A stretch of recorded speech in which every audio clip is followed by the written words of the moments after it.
अंतरिक्ष, अनंत अंधकार, और न जाने हमारे पृथ्वी से कितने प्रकाश वर्ष दूर तक फैला हुआ कुदरत का ये अजूबा, हम मनुष्य सभ्यता के लिए कभी न खत्म होने वाली ये यात्रा।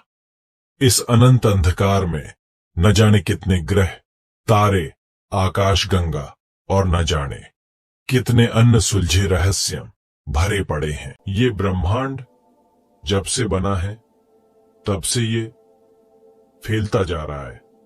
हालांकि कुछ ही वर्ष पहले हम इंसानी सभ्यता ने ये पता लगाया कि हमारी पृथ्वी सूरज का चक्कर लगाती है। ब्रह्मांड के इस इतिहास के सामने हमारे इंसानी सभ्यता का इतिहास कुछ भी नहीं है। हमारे इंसानी दिमाग में ये सवाल अक्सर आते रहते हैं कि क्या इस विशालकाय ब्रह्मांड की कहीं से शुरुआत हुई थी, या ये पहले से ही ये सा ही मौजूद है? क्या इसका कोई अंत भी है या नहीं? इस अनंत ब्रह्मांड के गहराइयों में और कितने दिलचस्प चीजें छुपी हुई हैं। ऐसे ही कितने प्रश्नों का उत्तर जानने के लिए हमें इस अनंत ब्रह्मांड की यात्रा करनी पड़ेगी। यात्रा पर निकलने से पहले हमें यह समझना जरूरी है कि हम जितनी दूर तक ब्रह्मांड को देखेंगे और जितने नई चीजों को देखेंगे, उतने ही हम पुराने ब्रह्मांड को देख रहे होंगे। इस बात को ऐसे समझते हैं, सूरज की किरणों को यानी प्रकाश को पृथ्वी तक पहुंचने के लिए 8 मिनट का समय लगता है। हालांकि ब्रह्मांड में प्रकाश की गति के ऊपर और कोई चीज सफर नहीं कर सकती, इसलिए हम ब्रह्मांड को जीतने दूर तक अपनी उपकरणों से देखते हैं। वो सब लाइट उतनी ही ज्यादा पुरानी घटनाओं को दर्शाती है। ब्रह्मांड की उत्पत्ति कैसे हुई, इसके बारे में अलग अलग मान्यताएं हैं, पर एक ऐसी ही थियरी है जो साइंटिस्ट को सच लगती है। उस थियरी का नाम है बिग बैंग थियरी। थियरी के अनुसार, मतलब बिग बैंग होने से पहले ना ही कोई समय था, ना ही कोई सभ्यता, ना ही कोई प्रकाश और ना ही कोई वायु या पदार्थ। बस एक बिंदु जो अपने अंदर असीमित ऊर्जा का भंडार लेके था। असीमित ऊर्जा के दबाव से उस बिंदु में एक प्रचंड विशालकाय विस्फोट होता है और उस विस्फोट से ये असीमित अनंत ब्रह्मांड की उत्पत्ति होती है जो आज हम देख पाते हैं। ये घटना कम से कम 13.8 अरब साल पहले घटित हुई थी। इस ब्रह्मांड में ऊर्जा और पदार्थ के अलावा 2 और महत्वपूर्ण चीजों की मौजूदगी थी। वो थे ग्रेविटी और समय। हम पृथ्वी से जब भी ब्रह्मांड की ओर देखते हैं तब हमें वो शांत और सुंदर दिखता है, पर सच्चाई इसके विपरीत है।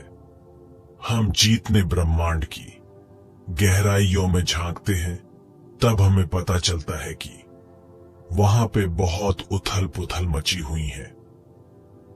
सितारों का जन्म होना या उनका अंत, या बड़े सितारे अपने से छोटे सितारों का निगल जाना, ये सब चीजें बहुत ही बड़े पैमाने पे अंतरिक्ष में होती रहती हैं। तारों का जन्म और उनका अंत ग्रेविटी के वजह से ही मुमकिन हो पाता है। हमारे ब्रह्मांड में धूल और गैस के बहुत विशाल बादल मौजूद हैं, जिसे हम नेबुला कहते हैं। तारों का जन्म इसी धूल और गैस से होता है। नेबुला का आकार 1000 प्रकाश वर्ष तक हो सकता है। नेबुला दिखने में बहुत ही सुंदर और शांत होता है, पर तब तक कि इस नेबुला में कोई विस्फोट नहीं होता या कोई कॉमेट या एस्ट्रॉइड इसमें प्रवेश नहीं करता। पर यह प्रतीक्षा बहुत लंबी हो सकती है। अगर ऐसा होता है तो ग्रेविटी के कारण वाइब्रेशन तैयार होता है। इसी तरंगों के कारण धूल और गैस एक ही जगह पे इकट्ठा होने लगते हैं और एक चक्र का आकार ले लेता है। ये प्रक्रिया सैकड़ों सालों तक ऐसे ही चलती रहती है, जब तक तब तक कि ये विशाल आकार प्राप्त नहीं कर लेता। इस आकार को हम ग्रो स्टार कहते हैं।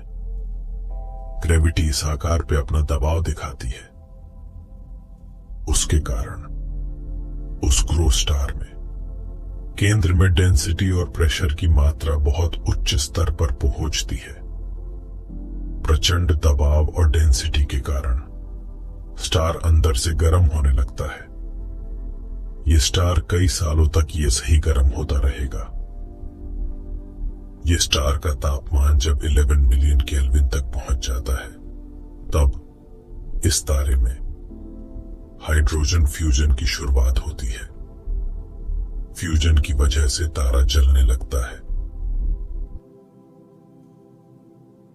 तारे का जलने की वजह से सोलर विंड की उत्पत्ति होती है। ये सोलर विंड प्रकाश के गति से अंतरिक्ष में फैलती है। सोलर विंड के कारण बची हुई गैस और धूल अंतरिक्ष में ढकेल दिए जाते हैं। कुछ इसी तरह से हमारे सूरज का जन्म 4.6 बिलियन साल पहले हुआ रहेगा।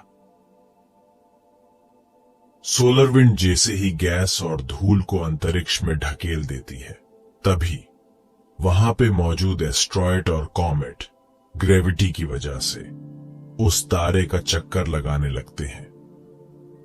पहले कुछ हजार साल तक ये कॉमेट ऐसे ही अपने तारे का चक्कर लगते रहते हैं, पर ग्रेविटी की वजह से ये कॉमेट और एस्ट्रॉइड एक दूसरे से टकराना शुरू हो जाता है।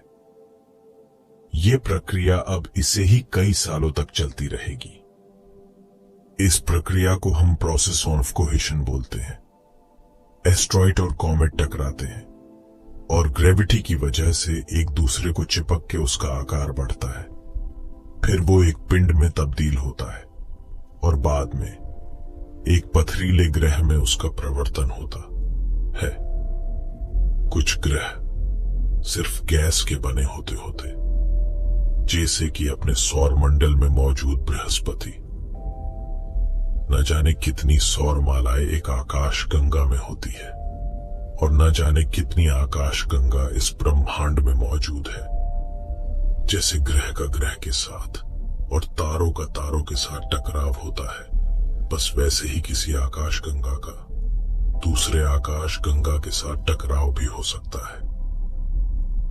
हमारे मिल्की वे गैलेक्सी भी कुछ अरबों खरबों सालों के बाद अपनी सबसे नजदीकी एंड्रोमेडा गैलेक्सी के साथ टकराने वाली है। इस ब्रह्मांड में ग्रह, तारों के अलावा और कई सारे रहस्य से भरी हुई चीजें भी मौजूद हैं। उसमें से ही एक है ब्लैक होल। क्या इस चीज से हमें डरना चाहिए? बिल्कुल डरना चाहिए, क्योंकि ये ब्लैक होल हमारे ग्रह पृथ्वी और सूरज के अंत का कारण बन सकता है। ब्लैक होल के केंद्र में सबसे ज्यादा ग्रेविटेशनल फोर्स मौजूद है। उसके कारण ब्लैक होल के रास्ते में जो भी चीज आती है वो इस ग्रेविटेशन फोर्स में खींची चली जाती है। इस फोर्स से प्रकाश भी नहीं बच सकता।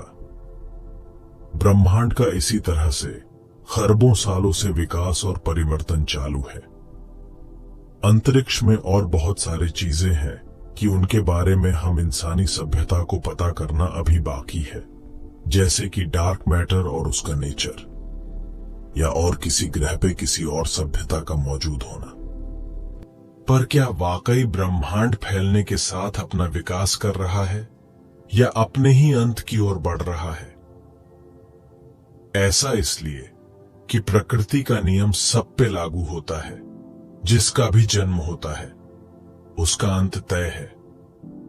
फिर चाहे वो धरती पे मौजूद कोई सूक्ष्म जीव हो या विशाल आकार का अपना ब्रह्मांड, हमारे सूरज का भी अंत तय है और उसके साथ साथ हमारे पृथ्वी का भी निश्चित है। यह भी हो सकता है कि पृथ्वी का अंत सूरज से पहले हो। जिस समय हमारे सूरज और पृथ्वी का अंत हो रहा होगा तो न जाने ब्रह्मांड के किसी दूसरे कोने में कोई नया सूरज और नई पृथ्वी का जन्म हो रहा होगा। और यह भी मुमकिन है कि वहां पे कोई जीवन की उत्पत्ति हो। आशा है आप सभी दर्शकों को हमारी ये डॉक्यूमेंट्री पसंद आई हो।